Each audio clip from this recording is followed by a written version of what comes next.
Hello friends, welcome to शाखा study. दोस्तों, आज की वीडियो में हम लेकर आए हैं डीएसएसपी 2026 के लिए जो हमारी प्रैक्टिस सेट्स की सीरीज चल रही है। जनरल पेपर के लिए जो प्रैक्टिस सेट की सीरीज चल रही है उसमें आज हमारा 11वां प्रैक्टिस सेट है।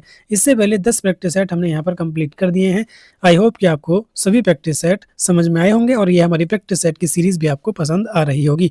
जैसा कि आप जानते हैं कि इन प्रैक्टिस सेट में हम हर सब्जेक्ट के 5 क्वेश्चन यहाँ पर ले रहे हैं और आपका जो मेन पेपर होता है उसमें हर सब्जेक्ट के 20 क्वेश्चन पूछे जाते हैं। तो यहाँ पर एक मिनी प्रैक्टिस सेट के रूप में हम इन सबको यहाँ पर लेकर चल रहे हैं, जिसमें सबसे पहला सेक्शन आपका होता है जनरल इंटेलिजेंस यानी रीजनिंग वाला। तो इसके यहाँ पर हम 5 क्वेश्चंस करते हैं। तो चलिए चलते हैं अपने फर्स्ट क्वेश्चन पर।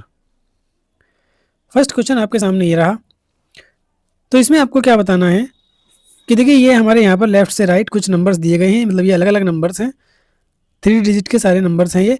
तो हमको बताना है यदि सबसे बड़ी संख्या के तीसरे अंक को, इसने कहा कि इनमें जो सबसे बड़ी संख्या है उसके तीसरे अंक को सबसे छोटी संख्या के दूसरे अंक में अगर जोड़ा जाए तो क्या आएगा। तो इसमें देखिए सबसे बड़ी संख्या क्या है, तो देखिए 900 वाली 941 जो है वो यहाँ पर सबसे बड़ी है। तो इसने कहा कि सबसे बड़ी संख्या के तीसरे अंक को 941 का तीसरा अंक है 1, और सबसे छोटी संख्या यहाँ पर कौन सी है, तो सबसे छोटी आपकी 127 है। 127 के दूसरे अंक में जोड़ा जाए तो 127 का दूसरा है आपका 2, तो आपका जो परिणाम है वो क्या होगा, तो वो आपका 3 आ जाएगा। तो आंसर आपका पहला ऑप्शन सही हो जाएगा। क्वेश्चन नंबर 2 आपके सामने ये रहा। इसमें बताने कि क्वेश्चन मार्क की जगह पर आपका क्या आएगा। ठीक है, ये एक सीरीज है, इसमें क्वेश्चन मार्क की जगह पर क्या आना चाहिए वो देखना है। तो हम देखते हैं कि किस पैटर्न पर ये सीरीज आगे बढ़ रही है। तो सबसे पहले हम यहाँ पर डिफरेंस ही देख लेते हैं, क्योंकि यहाँ पर देखिए आपको देखने में पहले ही पता चल रहा है कि ये स्क्वायर या क्यूब तो नहीं है। इसलिए हम यहाँ पर अब क्या करेंगे, डिफरेंस यहाँ पर देखेंगे कि ये इसमें कितने कितने का डिफरेंस है। तो 25 से लेकर 39 तक डिफरेंस आपका कितना है, 25 10 35 14 का है। 39 से 53 तक अगर बात करें तो 39 और 4 43, 43 और 10 53, यहाँ पर भी आपका 14 का ही डिफरेंस है। यहाँ पर भी 14 का और यहाँ पर भी 14 का ही डिफरेंस है, आप निकाल सकते हैं। तो आगे भी आपका क्या होगा, 14 का ही डिफरेंस होगा, यानी 81 में हम 14 ऐड कर देंगे तो आपका 95 यहाँ पर करेक्ट आंसर आ जाएगा। तो ऑप्शन 2 जो होगा वो आपका करेक्ट होगा। क्वेश्चन नंबर 3 पर देखिए क्या है। क्वेश्चन नंबर 3 में प्लस और माइनस को इंटरचेंज किया है और आपका मल्टीप्लाई और डिवाइड को इंटरचेंज किया है। तो पूछा है कि क्या आंसर आएगा। तो देखिए 48 मल्टीप्लाई की जगह डिवाइड, माइनस की जगह प्लस, डिवाइड की जगह मल्टीप्लाई और प्लस की जगह माइनस हम यहाँ पर लिखेंगे और उसके बाद सॉल्व कर लेंगे। तो सबसे अब यहाँ पर हमको बॉड मास लगाना है। ठीक है, तो सबसे पहले हमें यहाँ पर क्या करना है, डिवीजन। तो डिवीजन है आपका 48 डिवाइडेड बाई 4, तो ये आपका आ जाएगा 12 प्लस 10 गुणा 6 माइनस 9। ठीक है, उसके बाद हम करेंगे मल्टीप्लीकेशन, तो ये आ जाएगा आपका 60, तो 12 प्लस 60 माइनस 9, ये आपका जो है यहाँ पर बन जाएगा। तो अब देखिए 60 में से अगर हम 9 घटाते हैं तो आता है आपका 51, 51 में 12 ऐड करेंगे तो 63 आपको यहाँ पर करेक्ट आंसर आ जाएगा, ऑप्शन 3। क्वेश्चन नंबर 4 पर चलिए। क्वेश्चन नंबर 4 आपसे कहता है NEOM ranks 37 from the bottom, नीचे से 37 है नियोम की रैंक और ऊपर से 26 है, ऊपर से 26 है, यानी कि जो ये एक प्लेस है नीचे से 37 है और ऊपर से 26 है। तो बताना है कि कितने स्टूडेंट जो है वो आपकी एक क्लास में है, उस क्लास में कितने स्टूडेंट हैं। तो देखिए ऐसे ही केस में हम क्या करते हैं, जहाँ ऊपर से और नीचे से एक ही व्यक्ति का स्थान दे रखा हो तो दोनों को ऐड करके हम एक माइनस कर देते हैं। तो 26 प्लस 37 माइनस 1, ठीक है, यानी 26 प्लस 36। तो 26 प्लस 36 होगा तो 6 से 12, इकाई का अंक जहाँ पर भी 2 होगा वही आपका करेक्ट आंसर हो जाएगा। ठीक है, तो इस तरह से आपका ये आंसर यहाँ पर सेकंड वाला करेक्ट हो गया। अब देखिए ऐसा क्यों होता है, छोटे से एग्जांपल से समझ लेते हैं। देखिए हमारे पास कितने लोग हैं, एक मिनट, अभी देखिए हमारे पास 1 2 3 4 5 6 7 लोगों का हम एग्जांपल लेते हैं। मान लीजिए यहाँ पर ए है, ए यहाँ पर है, ऊपर से इसका कितना नंबर है, ऊपर से जो इसका नंबर है वो 3rd है और नीचे से अगर हम गिनते हैं तो इसका नंबर कितना है, 1 2 3 4 5।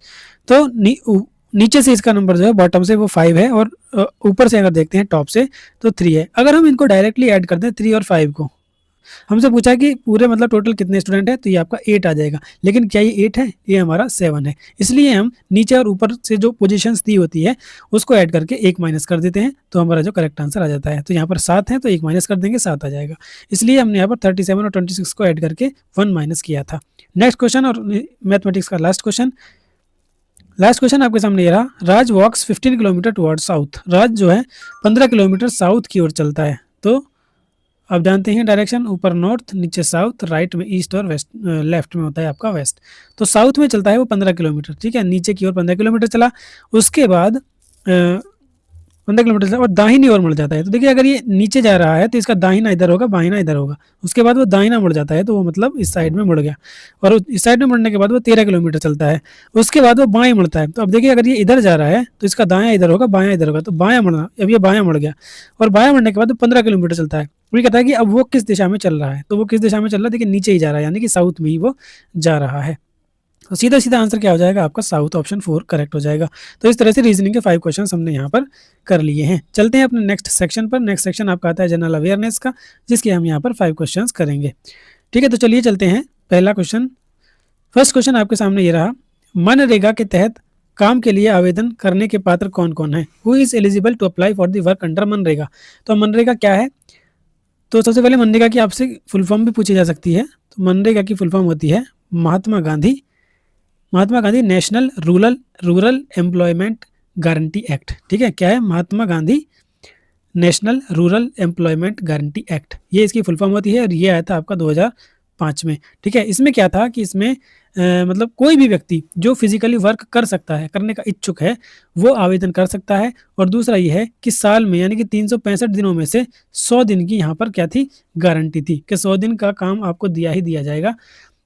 लेकिन अब जो है, अब मनरेगा से रिलेटेड अब जो क्वेश्चन आएगा वो क्या आएगा, अब आएगा कि मनरेगा को खत्म करके, मतलब खत्म नहीं करके, ये कह सकते हैं कि मनरेगा का जो है नाम बदल दिया गया है और इसको थोड़ा सा और व्यापक रूप में लाया गया है। इसका जो नया नाम है वो है अब आपका वीबीजी राम जी, ये इसका जो है नया नाम रखा गया है। वीबी मतलब विकसित भारत का क्या, विकसित भारत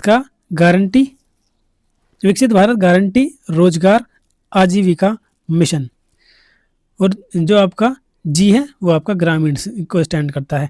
पहला वी से विकसित, बी से भारत, जी से है आपका गारंटी, आर से है रोजगार, ए से है आजीविका, एम से है आपका मिशन, और जी जो ये लास्ट में है इसका मतलब है ग्रामीण। तो ये इसका नाम वीबीजी राम जी रखा गया है, किसका, मनरेगा का। इसका ये मतलब कहा जाए ये 2025 में आया है। ठीक है, ये 2025 में आया है। और जैसा कि मनरेगा में 100 दिन की गारंटी थी, तो इसमें अब 125 दिनों की गारंटी, ये काम की गारंटी दी गई है। ठीक है, तो बस इसमें आपका यही है। तो जो इसमें यहाँ पर क्वेश्चन पूछा गया था कि कौन अप्लाई कर सकता है, तो कोई भी पर्सन जो फिजिकल वर्क कर सकता है। तो ऑप्शन 3 में देखिए यहाँ पर दिया हुआ है, वो इसके लिए एलिजिबल है। तो ऑप्शन 3 आपका यहाँ पर करेक्ट आंसर हो जाएगा। क्वेश्चन नंबर 2 आपके सामने रहा, as a part of dash celebration the Bharat Parv जो है, भारत पर्व कार्यक्रम का आयोजन भारत सरकार द्वारा लाल किले के सामने स्थित लौन और ज्ञान पथ पर किया जाता है। कब किया जाता है? तो ये किया जाता है दोस्तों आपका रिपब्लिक डे पर। ये किया जाता है आपका रिपब्लिक डे पर, रिपब्लिक डे यानी कि 26 जनवरी, और ये किया जाता है 26 से लेकर 31 जनवरी तक। ठीक है, 26 से लेकर 31 जनवरी तक भारत पर्व का जो है आयोजन किया जाता है। और इसमें क्या है, इसमें आपके भारत की जो नए नए प्रकार के भोजन है, संस्कृति है, और जो आपका हैंडीक्राफ्ट्स हैं, जो हस्तशिल्प हैं, उनके माध्यम से एक श्रेष्ठ भारत की भावना को प्रदर्शित करने का काम यहाँ पर किया जाता है। तो इसलिए भारत पर्व जो है ये साल में 26 से लेकर 31 जनवरी तक मनाया जाता है। चलते हैं प्रश्न नंबर 3 पर। प्रश्न नंबर 3 आपके सामने ये रहा, झारखंड फिल्म इंडस्ट्री को किस नाम से जाना जाता है? तो इसको जाना जाता है जॉलीवुड से। ठीक है, ऑप्शन 2 जो है वो आपका यहाँ पर करेक्ट आंसर हो जाएगा। क्वेश्चन नंबर 4 आपके सामने ये रहा, व्हाट डू 3 ईज रिप्रेजेंट? 3 ई जो है वो किसको रिप्रेजेंट करती हैं? In the bio E3 initiative approved by the union cabinet in August 2024 in India. केंद्रीय मंत्रिमंडल द्वारा अगस्त 2024 में भारत में स्वीकृत बायो E3 पहल में 3 ई क्या दर्शाते हैं? Economy, environment and employment, education, employment and, ये नहीं होता है। तो इसका जो सही आंसर है वो आपका पहला वाला ही है, इकोनॉमी, एनवायरनमेंट एंड एम्प्लॉयमेंट। तो ऑप्शन ए ही जो आपका होगा वो यहाँ पर करेक्ट आंसर हो जाएगा। क्वेश्चन नंबर 5 और जनरल अवेयरनेस का लास्ट क्वेश्चन, भारतीय संविधान के निम्नलिखित में से किस अनुच्छेद में अनुच्छेद में से कौन सा अनुच्छेद संसद की नागरिकता प्राप्ति और समाप्ति तथा नागरिकता के संबंधों के अन्य सभी मामलों के संबंध में प्रावधान बनाने की शक्ति की चर्चा करता है? तो वो आपका कौन सा आर्टिकल है? देखिए आप सभी जानते हैं कि आर्टिकल 5 से लेकर 10 तक जो है वो आपके किससे रिलेटेड है? वो आपके सिटीजनशिप यानी नागरिकता से रिलेटेड है। ठीक है, और जो आर्टिकल 11 है, आर्टिकल 11 जो है वो आपका क्या बताता है? वो पार्लियामेंट को ये पावर देता है कि वो किसी की मतलब एक्विजिशन और termination of citizenship and related matters, यानी कि किसकी जो नागरिकता है वो समाप्ति या नागरिकता प्राप्ति के जो प्रावधान है उसकी पूरी वो देता है, पावर देता है एब्सोल्यूट पार्लियामेंट को। ठीक है, तो आर्टिकल 11 जो होगा वो इसका यहाँ पर करेक्ट आंसर हो जाएगा। तो इस तरह से 5% आपके यहाँ पर जनरल अवेयरनेस के कंप्लीट हो जाते हैं। चलते हैं अपने मैथमेटिक्स वाले सेक्शन पर। तो मैथमेटिक्स सेक्शन सेक्शन में भी हमको यहाँ पर 5 क्वेश्चन करने हैं। चलिए देखते हैं पहला प्रश्न हमारा क्या है। तो सबसे पहले देखिए ये क्वेश्चन आपको गिवन है, इसका आंसर आपको बताना है। Find the value of this. तो आप जानते हैं कि किसी की भी पावर, मान लीजिए कोई भी नंबर है x, उसकी पावर अगर नेगेटिव होगी, नेगेटिव नहीं, पहले मैं आपको पॉजिटिव बताऊं, तो किसी की भी पावर अगर पॉजिटिव है, मान लीजिए x की पावर 2 है, तो ये सीधा सीधा x का स्क्वायर है। मतलब कोई भी नंबर है x की जगह में ले लो, 2, 4, 6, 8, 9, 10 कुछ भी ले लो। और अगर मान लीजिए x की पावर -2 है, तो इसका मतलब होता है कि ये जो अंदर वाला है इसको हम डिवाइड में लिख देंगे, यानी कि ये 1/x और इसकी पूरे की पावर फिर 2 हो जाएगा। जब ये 1 में चला जाएगा तो पावर को हम फिर प्लस करके लिखेंगे। ठीक है, अब देखिए 1 की पावर क्या होता है, 1 की कुछ भी पावर कर लो 1 ही आ जाएगा, तो ये क्या आ जाता है हमारा 1/x की पावर 2 ये आ जाता है। ठीक है, तो यही वाला रूल हमें यहाँ पर अप्लाई करना है और इस क्वेश्चन को सॉल्व करना है। तो चलिए सॉल्व करते हैं। इसमें भी आपको क्या है, 1/3 की पावर -3 है। तो देखिए क्योंकि पावर -3 है तो जो अंदर लिखा हुआ है उसको हम 1 कर देंगे, यानी कि 1/1/3 की पावर, फिर पावर इसकी जो है वो पॉजिटिव हो जाएगी। अब देखिए ये आपका ऊपर आ जाएगा, यानी कि 3 की पावर ये आपका 3 बन जाएगा। इसी तरह से ये आपका 9 की पावर 3 बन जाएगा और इसी तरह से ये जो है वो आपका 6 की पावर 3 बन जाएगा। तो अब इसको हम यहाँ पर ऐड कर लेंगे, 3 तिया 9 तिया 27 और 9 9 81 9 729। ठीक है, ये क्यूब आपको याद होने चाहिए, जैसे छित्ते छिक्का 216 होता है आपका। अब देखिए यहाँ पर भी क्या करना है, आपको सिर्फ सॉल्व करना है। तो सॉल्व करने के लिए मैंने आपको एक ट्रिक बता रखी है। क्या ट्रिक है कि मैथमेटिक्स तो आपका यहाँ तक हो गया, अब इंटेलिजेंस का यूज़ कीजिए। नज़र दौड़ाइए अपने किस पर, ऑप्शन के यूनिट डिजिट पर, और अगर सब में अलग अलग है तो पूरा सॉल्व करने की कोई ज़रूरत नहीं है। बस यूनिट डिजिट देख लीजिए, 9 और 7 16, यूनिट डिजिट 6 आई, 6 और 6 12, यूनिट डिजिट आपकी 2 आई, तो जिसमें 2 है वही आपका करेक्ट आंसर होगा। ऑप्शन 4 जो है वो आपका करेक्ट हो जाएगा। इस तरह से इन क्वेश्चन को करना होता है। क्वेश्चन नंबर 2 आपके सामने ये रहा। क्वेश्चन नंबर 2 में कह रहा है 24 सेंटीमीटर त्रिज्या वाले एक गोले से 512 एक समान छोटे गोले बनाए जाते हैं। 512 identical small spheres are made from a sphere of radius 24 centimetre. The total volume of the small sphere is equal to the volume of the large sphere. What will be the diameter of each of the small sphere. ठीक है, I hope कि आप question समझ गए होंगे। एक बड़ा गोला है, उसमें से जिसकी रेडियस कितनी है 24 सेंटीमीटर है, जिसकी रेडियस 24 सेंटीमीटर है। अब इसमें से छोटे छोटे गोले बनाए गए हैं। ठीक है, कितने गोले बनाए गए हैं, 512 गोले बनाए हैं बराबर साइज के। तो पूछा गया है कि जो 512 गोले बने हैं बराबर साइज के, उनका जो डायमीटर क्या होगा। उनकी रेडियस नहीं पूछी है, उनका डायमीटर क्या होगा। तो पहले हम रेडियस निकाल लेंगे और फिर उसके बाद उसकी मतलब डायमीटर निकाल लेंगे। ठीक है, तो इसने कहा है कि सारे जो छोटे छोटे गोले हैं उनका वॉल्यूम और पूरे बड़े गोले का वॉल्यूम जो है वो बराबर है। तो ये चीज़ ही हमारे यहाँ पर काम की होती है, या फिर ये इसमें तो पूछ लिया है, या फिर क्वेश्चन जो है यहाँ पर क्या पूछा है, 512 आइडेंटिकल बॉल्स हैं। तो देखिए हमें पता है वॉल्यूम का फॉर्मूला होता है 4/3 πr³। ठीक है, ये हमने मान ली कि इसकी बड़े वाले की। तो ये किसके बराबर है, 512 छोटी छोटी बॉल, और एक बॉल का हम क्या करेंगे, आयतन निकाल लेंगे, वॉल्यूम निकाल लेंगे और उसमें 512 की मल्टीप्लाई कर देंगे तो ये आपका बराबर आ जाएगा। तो यहाँ पर भी 4/3 πr³। तो ये वाला पाई जो है हमको निकालना है, इसको 2 मान लेते हैं, ये वाला हमें दिया हुआ है। तो 4/3 से 4/3, पाई से पाई यहाँ पर कट जाएगा। हमारे पास क्या बचेगा, R1 जो है, यानी कि जो 24 बचा हुआ है, क्योंकि बड़े गोले की जो रेडियस है वो हमें दी हुई है 24। तो 24 की cube is equal to 512 into जो छोटे वाले गोले हैं उनकी क्यूब। ठीक है, इसको मैं 2 ही ले लेता हूँ क्योंकि हमने यहाँ पर 2 लिया है, इसकी क्यूब। तो अब देखिए इसको हम यहाँ पर जितना कटता है उसको काट लेते हैं, तो जाएगा 24 into 24 into 24 is equal to 8 64 512। तो ये 8 का क्यूब होता है, 8 गुणा 8 गुणा 8। ये मैंने इसलिए लिखा है जैसे कि हम इजीली इसको काट सकें, इसलिए मैंने इसको एक्सपेंड करके लिखा है। तो देखिए 8 तिया 24, फिर यहाँ से 8 तिया 24 और फिर यहाँ से 8 तिया 24। ये आपका आर क्यूब है। ये आपका क्या आ जाएगा, ये आपका 3 का क्यूब आ जाएगा। तो आर हमारी यहाँ पर 3 आ जाएगी। आर क्या आ जाएगी, रेडियस जो है वो हमारे यहाँ पर 3 सेंटीमीटर आ जाती है। और लेकिन हमसे यहाँ पर रेडियस नहीं पूछी है, हमसे पूछा यहाँ पर डायमीटर। तो डायमीटर रेडियस का डबल होता है, तो 3 का दुगना हो जाएगा 6 सेंटीमीटर हमारे यहाँ पर करेक्ट आंसर होगा। ऑप्शन नंबर 4 करेक्ट हो जाएगा। ठीक है, ये तो इसने क्वेश्चन इस तरह से पूछा है। कभी कभी क्वेश्चन क्या कहता है कि आपको दे देगा कि एक गोला है जिसकी रेडियस 24 सेंटीमीटर है, अब उसमें से 3 सेंटीमीटर के कितने गोले बनाए जा सकते हैं। तब भी हमें बस इसको थोड़ा सा क्या करना है, तब भी हमें सेम यही मेथड लगा लेना है बस यहाँ पर हमें क्योंकि 512 दिया तो 512 ले लिया, हम यहाँ पर कुछ n या x मान लेते हैं और ये हमारा क्वेश्चन जो है सॉल्व हो जाता है।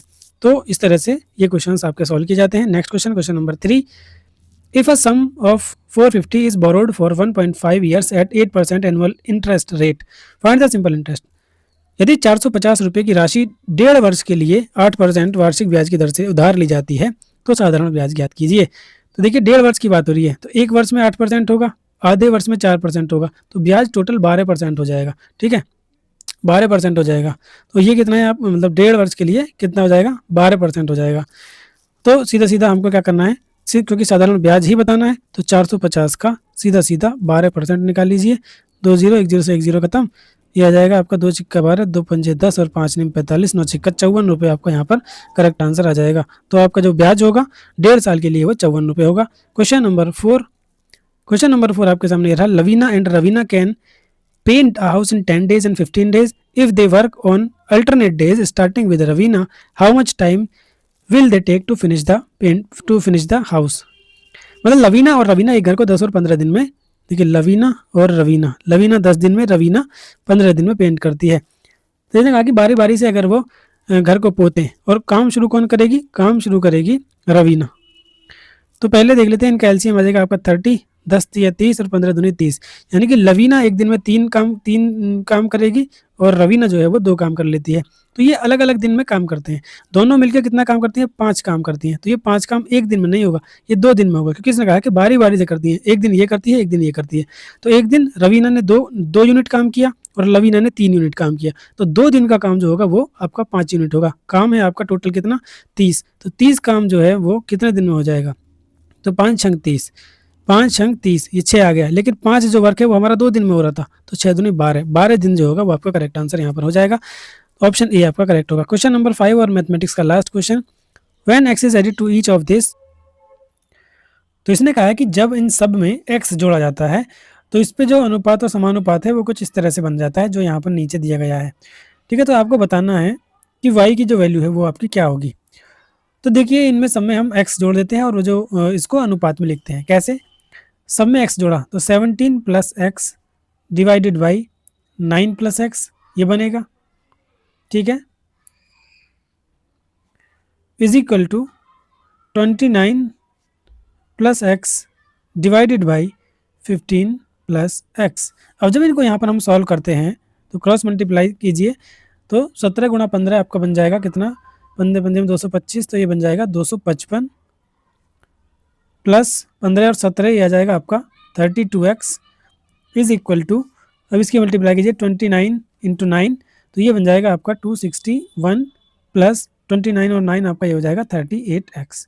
ठीक है, जब हम इसको सॉल्व करते हैं 32 को इधर लाएंगे तो ये आपका 6 बचेगा और इसको इधर लाएंगे तो 55 और 6 61, तो ये भी आपका 6 बन जाएगा।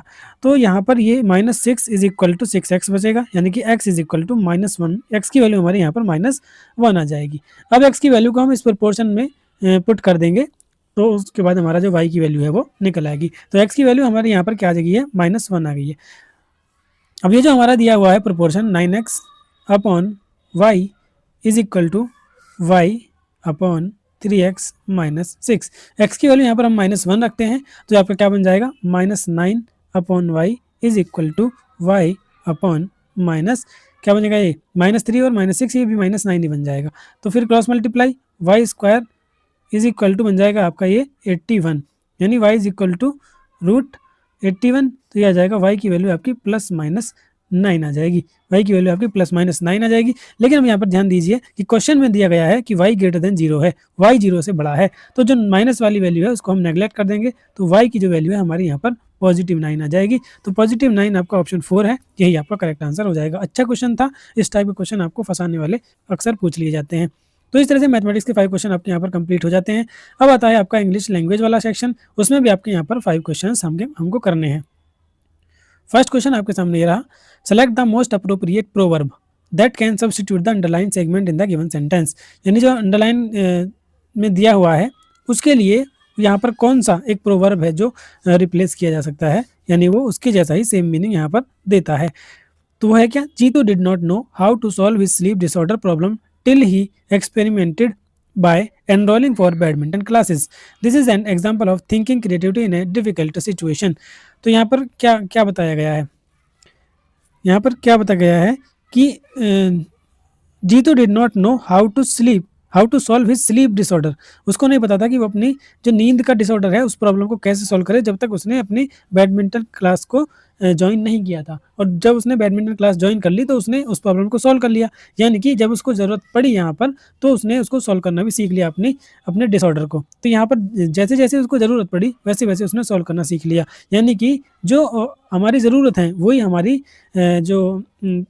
जो प्रॉब्लम सॉल्व करने की कैपेसिटी है उसको भी बढ़ा देता है। तो जो necessity is the mother of invention और इन्वेंशंस, ये इसका यहाँ पर करेक्ट प्रॉपर हो जाएगा इससे related. Not being able to make an omelette without breaking eggs. देखिए इसका मतलब क्या होता है, not being able to make omelette, यानी कि बिना अंडा फोड़े आप ऑमलेट नहीं बना सकते। कहने का मतलब इसका जो मीनिंग है एक्चुअल में वो ये है कि तुम मतलब ये इम्पॉसिबल है कि तुम कोई चीज़ अचीव कर लो विदाउट कॉजिंग सम प्रॉब्लम, कोई प्रॉब्लम को फेस किए बिना या फिर कुछ सेक्रीफाई किए बिना ये प्रॉब्लम नहीं है। तो ये इसका मीनिंग सही से नहीं देता है, ठीक है। मीनिंग जो दे रहा है उसका वो आपका सेकंड वाला ये, bird of a feather flock together. अच्छा ये है कि जो जो मतलब सेम इंटरेस्ट वाले लोग होते हैं वो आपको एक जगह देखने के मिल जाते हैं, ठीक है। जिनकी चॉइस मतलब चॉइस और इंटरेस्ट सेम होता है वो आपको यारी दोस्ती में मिल जाएंगे। Not counting your chickens before they hatched. इसका मतलब है कि मतलब अंडों से बाहर निकले बिना अपने चिकन को आप क्या है काउंट मत कीजिए, यानी कि हमें कोई भी प्लान ऐसा नहीं बनाना चाहिए ऐसे उस बेस पर जो काम हमारा ना हुआ हो, है ना। ये मतलब एक तरह से वार्निंग है, not to make plans based on the something that hasn't happened yet. जो अभी तक नहीं हुआ है उस पर बेस हमें कोई अपना प्लान नहीं बनाना चाहिए, ये उसके लिए वार्निंग होती है। तो यहाँ पर जो करेक्ट आंसर होगा आपका टू हो जाएगा इस अंडरलाइन प्रोवर्ब के according. Next question, question number 2, a person who is indifferent to emotions pain और प्लेजर। अच्छा, एक पर्सन जो मतलब सेम रहता है इमोशंस पेन और प्लेजर, चाहे उसके सामने दर्द हो चाहे उसके सामने खुशी हो चाहे कैसे भी इमोशनल बात कर दी हो उसको कोई फर्क ना पड़ता हो। तो एक तरह से इमोशनलेस पर्सन जो होता है उसको कहते हैं स्टोइक। क्या कहते हैं, स्टोइक। ऑप्शन ए जो होगा वो आपका यहाँ पर करेक्ट आंसर हो जाएगा, यानी कि एक तरह से कहते हैं बिल्कुल फीलिंगलेस। उसके सामने आप रो लो धो लो, कोई खुशी की खबर सुना दो, कोई गम की बात बता दो, उसे कोई फर्क नहीं पड़ता, वो हमेशा एक जैसा ही रहता है, तो वो होता है स्टोइक। इम्पैथ की अगर बात करें तो इम्पैथ जो होता है एक पर्सन होता है जिसके अंदर एबिलिटी होती है किसी चीज़ को अंडरस्टैंड करने की और दूसरे की फीलिंग को समझने की और अपनी फीलिंग शेयर करने की, तो वो आपका इम्पैथ। एक्सट्रोवर्ट आप सभी जानते हैं जो आपका क्या होता है, कॉन्फिडेंट होता है, सोशली जो सोशली अपनी बात को रख सकता है, उसको एक्सट्रोवर्ट कहते हैं। मेलांकलिक क्या होता है, मेलांकलिक होता है आपका एक एक एक वो बंदा जो डीप सैडनेस को एक्सप्रेस कर सकता है, जो फील कर सकता है और एक्सप्रेस कर सकता है डीप सैडनेस को, बहुत ज़्यादा गम को। तो यहाँ पर जो सही आंसर होगा आपका स्ट्राइक होगा, ऑप्शन ए करेक्ट हो जाएगा। Question number 3, last night I ran dash a very old friend from my school days. तो देखिए रैन जो है वो कई सेंस में यहाँ पर यूज़ होता है। रैन ओवर की अगर बात करें तो सबसे पहले इसमें क्या दिया हुआ है, रैन ओवर होता है। तो रैन ओवर होता है किसी को गाड़ी से ठोक देना, मतलब किसी पर गाड़ी चढ़ा देना या हिट कर देना गाड़ी से, ठीक है, यानी एक तरह से एक्सीडेंट के रूप में। तो वन वाला तो यहाँ पर नहीं होगा क्योंकि लास्ट नाइट मैं अपने दोस्त को गाड़ी थोड़ी चढ़ाऊंगा, ठीक है। Old friend from my school days. To run to, run to का मतलब क्या होता है, मतलब to go to something to help, किसी की हेल्प करने के लिए जाना। I run to help him, ठीक है, तो रन टू तो ये भी नहीं होगा। और यहाँ पर आता है रन इनटू। तो रन इनटू का मतलब दोस्तों क्या होता है कि कोई हमारा दोस्त है या कोई पुराना घनिष्ठ मित्र है और वो हमें बहुत दिनों से नहीं मिला है, अचानक हम कहीं गए और वो हमें मिल गया। तो अचानक से सडनली किसी ऐसे दोस्त से मिल जाना, किसी से टकरा जाना जिससे हम बहुत दिनों पहले मिले थे कभी, तो वो होता है आपका रैन इनटू। अचानक सडनली किसी को मिल जाना, अनएक्सपेक्टेडली मीटिंग जो होती है उसको रैन इनटू कहते हैं। तो मैं एक दोस्त से मिला लास्ट नाइट जो मेरा मतलब स्कूल डेज का फ्रेंड था, तो ऑप्शन 3 जो होगा वो आपका करेक्ट आंसर यहाँ पर हो जाएगा। क्वेश्चन नंबर 4 आपके सामने ये रहा, following question out of the given 4 alternative select the alternative which best express the meaning of the given idiom. To keep the ball rolling, ball को मतलब रोलिंग करते रहना है, मतलब बॉल रुकनी नहीं चाहिए। इसका कहने का मतलब क्या है, कहने का मतलब ये है कि जो भी हम काम कर रहे हैं उसे हमें करते रहना चाहिए, हमें रुकना नहीं चाहिए। रुक जाएंगे, मान लीजिए कोई उतार चढ़ाव देखिए सब में आते हैं, कोई भी काम आप शुरू करेंगे, पढ़ाई करेंगे उसमें भी, कोई बिजनेस स्टार्ट करेंगे उसमें भी उतार चढ़ाव जरूर आएगा, लेकिन आपको क्या है पेशेंस के साथ काम को करते रहना है, अपनी बॉल को कीप रोलिंग करना है। तो टू कंटिन्यू वर्क जो होगा वो आपका यहाँ पर करेक्ट आंसर हो जाएगा, to keep the ball rolling के लिए। क्वेश्चन नंबर 5 आपके सामने ये रहा। क्वेश्चन नंबर 5 क्या है, select the most appropriate meaning of the given idiom a blessing in disguise.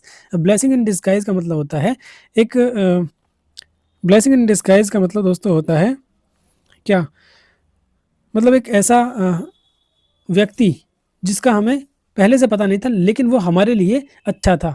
एक ऐसा व्यक्ति को या कोई ऐसी चीज़ जो हमारे लिए गुड थी लेकिन हम पहले से उसको नहीं जान पाए, और जब ज़रूरत पड़ी तो वो एकदम अचानक से हमारे सामने आ गया और वो हमारे लिए एकदम ब्लेसिंग साबित हुआ। तो ऐसा जो होता है उसको कहते हैं ब्लेसिंग इन डिस्गाइज।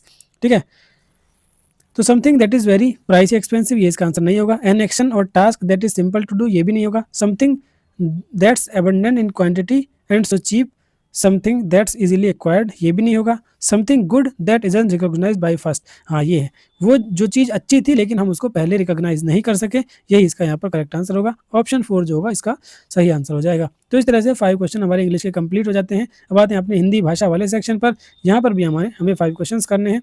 निम्नलिखित वाक्य में चिन्हित शब्द के लिए उचित पर्यायवाची शब्द नहीं है, नहीं बताना है, यानी कि 3 होंगे, एक नहीं होगा। आम बच्चों का पसंदीदा फल है, आम के यहाँ पर कौन कौन से पर्यायवाची हैं अगर आपको पता होगा तो आप जो नहीं है उसको यहाँ पर निकाल सकते हैं। तो रसाल बिल्कुल आम का पर्यायवाची होता है, आम तो खैर है ही, ये आम होगा यहाँ पर जहाँ तक मैं समझ सकता हूँ, ये टाइपिंग मिस्टेक होगी। और अमृत फल भी आपका आम को ही कहा जाता है, लेकिन पिक जो है वो आम का पर्यायवाची नहीं है। पिक किसका पर्यायवाची है, तो पिक कहते हैं दोस्तों कोयल को। किसको कहते हैं, कोयल को। तो इस तरह से थर्ड वाला ही आपका यहाँ पर करेक्ट आंसर हो जाएगा, क्योंकि यहाँ पर आम का नहीं पूछा था तो नहीं में आपका थर्ड होगा। क्वेश्चन नंबर 2, निम्नलिखित वाक्य में त्रुटि की पहचान कर शुद्ध वाक्य का चयन करना है। भारत में अनेकों जातियां हैं। ठीक है, तो अनेक देखिए अपने आप में ही क्या है, एक बहुवचन के रूप में यूज किया जाता है। तो भारत में अनेक जातियां हैं, जातियां गलत लिखा हुआ है, वैसे तो ठीक है। भारत में अनेकों, फिर ये गलत लिखा है। भारत में अनेक जाति है, ये भी गलत लिखा है। भारत में अनेक जातियां हैं, ऑप्शन 4 जो होगा आपका करेक्ट आंसर हो जाएगा। एकदम शुद्ध वाक्य जो है वो आपका 4th वाला है। प्रश्न नंबर 3, निम्नलिखित वाक्य में मुहावरे का सही अर्थ बताएं। पौ बारह होना, पौ बारह होना, कार्य सिद्ध होना, दाव हारना, लाभ ही लाभ होना, या फिर सुबह होना। पौ बारह होने का मतलब होता है जो जब चारों तरफ से लाभ ही लाभ हो तो फिर उसको कहते हैं पौ बारह होना। कहते हैं ना पांचों उंगली घी में होना, तो इसका भी ये करेक्ट मीनिंग हो जाएगा लाभ ही लाभ होना। ऑप्शन 3 आपका करेक्ट होगा। प्रश्न नंबर 4, निम्नलिखित वाक्य की पूर्ति के लिए उचित कारक चिन्ह का प्रयोग करना है। आकाश डैश रंग बिरंगे पतंगे उड़ रही हैं। आकाश पर, आकाश को, आकाश के लिए, आकाश में। तो रंग बिरंगी पतंगे उड़ रही हैं तो डेफिनेटली वो आकाश में उड़ रही हैं, तो ऑप्शन 4 जो होगा वो आपका करेक्ट आंसर हो जाएगा। प्रश्न नंबर 5 और इस प्रैक्टिस सेट का आखिरी प्रश्न, निम्नलिखित वाक्य की पूर्ति के लिए उचित कारक चिन्ह यहाँ पर भी बताना है। कार्य हमेशा समय डैश करना चाहिए, समय पर, समय ने करना चाहिए, समय को करना चाहिए, समय की करना चाहिए। तो कार्य हमेशा हमें समय पर ही करना चाहिए, तो ये जो होगा आपका यहाँ पर करेक्ट आंसर हो जाएगा ऑप्शन नंबर 1। कार्य हमेशा समय पर करना चाहिए, ये आपका करेक्ट होगा। तो दोस्तों इस तरह से हमने ये प्रैक्टिस सेट कंप्लीट यहाँ पर कर लिया है, 11वां प्रैक्टिस सेट। ये जो प्रश्न हमने लिए थे ये आपके DSSB हिंदी ट्रांसलेटर का पेपर जो आपका अप्रैल 2025 में होता वहाँ से लिए थे, और आई होप कि आपको ये सभी प्रश्न समझ में आए होंगे। समझ में आए हैं, वीडियो अच्छी लगी है तो वीडियो को लाइक करके चैनल को सब्सक्राइब जरूर कर दें। मिलते हैं नेक्स्ट वीडियो में नेक्स्ट प्रैक्टिस सेट के साथ, तब तक के लिए बाय बाय।